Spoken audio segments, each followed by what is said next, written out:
Welcome to this afternoon severe weather briefing for the early afternoon of June 29th, 2014.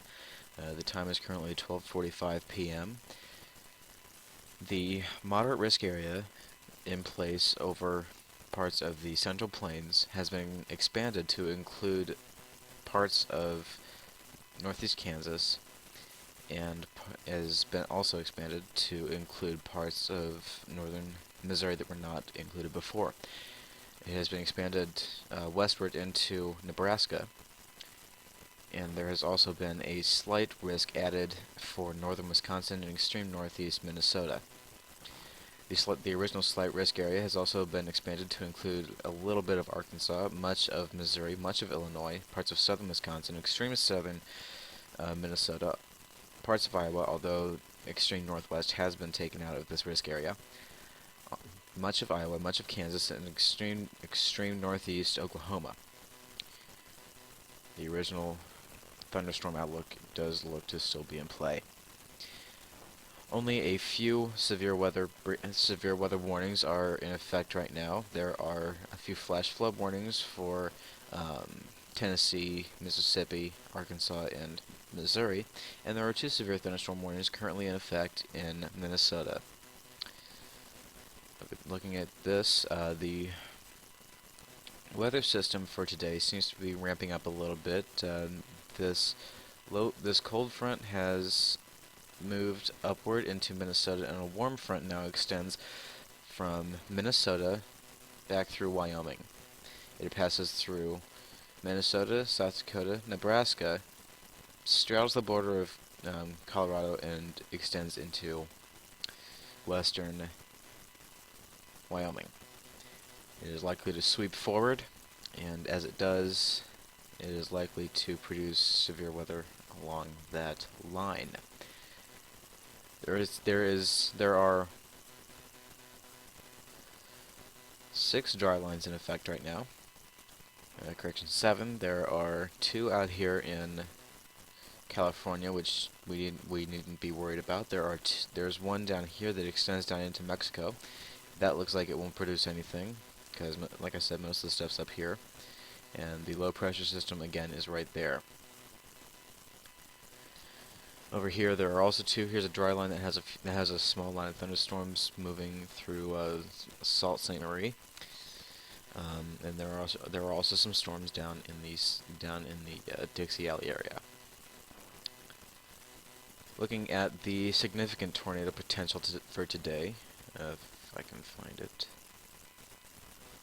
The significant tornado potential has not increased or decreased. The original risk area for the 10% of real tornado risk is still there. There is also a 5% area added where the slight risk is, and there is also the 5% surrounding much of the slight risk area. Looking at the possibility for severe wind, this is when it gets really intense. There's a 15% area extending over the entire slight risk area, although it looks like some of Oklahoma was left out. A 30% for an enhanced possibility, which means that there might be some shingles, and the 45 and significant areas are included in the entire moderate risk area. This could be kind of bad for people who are just rebuilding. If you're building a house out there, sorry, but it looks like you might have some structural damage. 30%, highest I give those right now is about 30 knots, 30 to maybe 45 knots. Within the 45% and significant risk area, I'd give your possibilities of 50 plus knot winds. And then out here in the rest of this area, just marginal.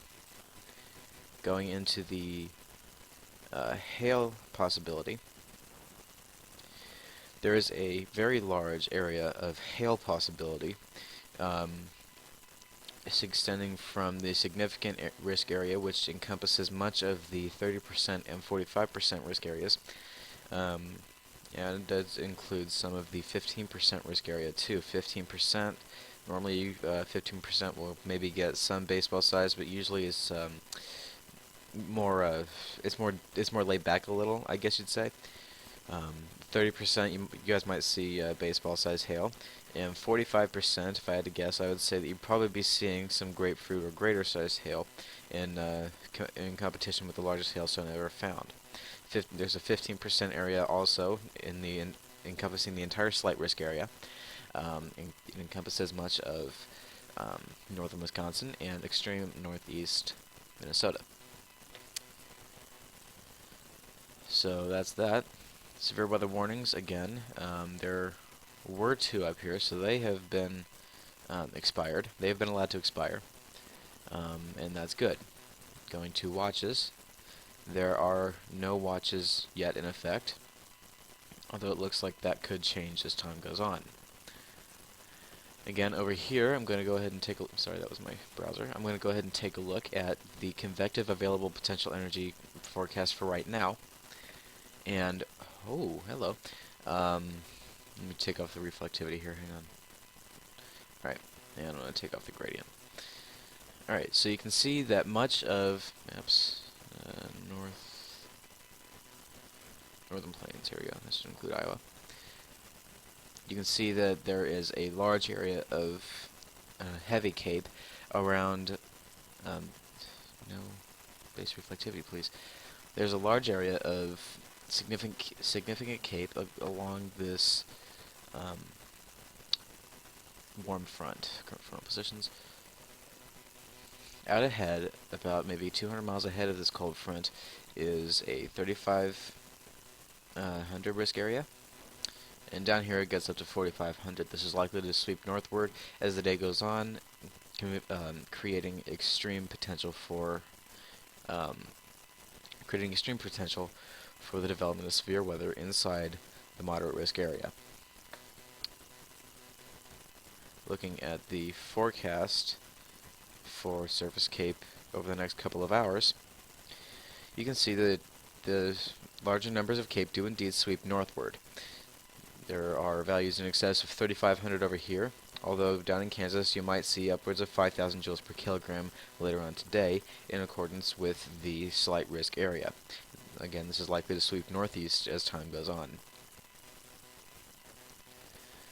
Looking at the satellite for the visible 1 kilometer range, if it decides to come up, I'm going to pause this while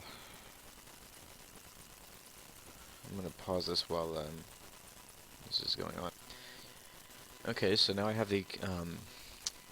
the satellite imagery requested. You can see that there are some wispy clouds that do contain heavy rain. Let me go into a base reflectivity mosaic here. Here we go. Alright, the base reflectivity over the central plains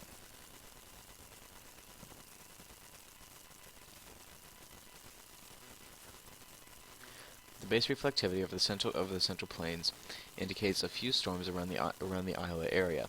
This is likely to produce some severe weather, although severe weather right now may not be imminent.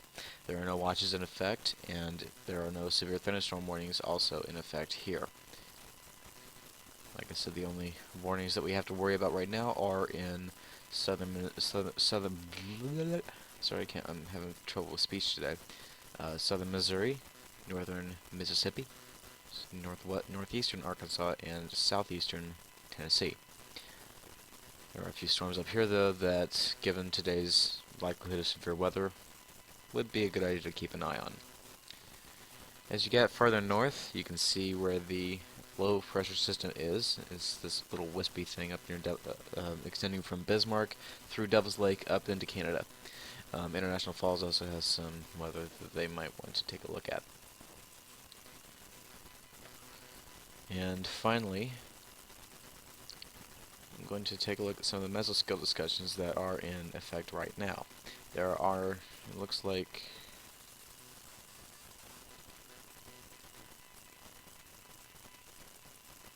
it doesn't look like there are any mesoscale discussions in effect as of now, as of 12:54 p.m.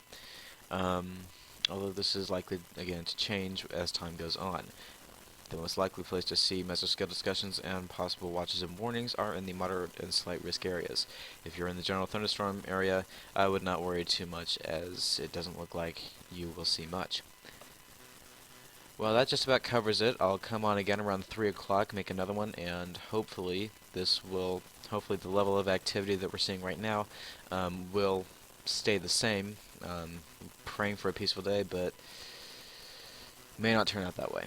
So, without further ado, I'm going to go ahead and let you guys loose. Have a plan of action, stay safe, and stay on your toes. And I'll see you again around 3.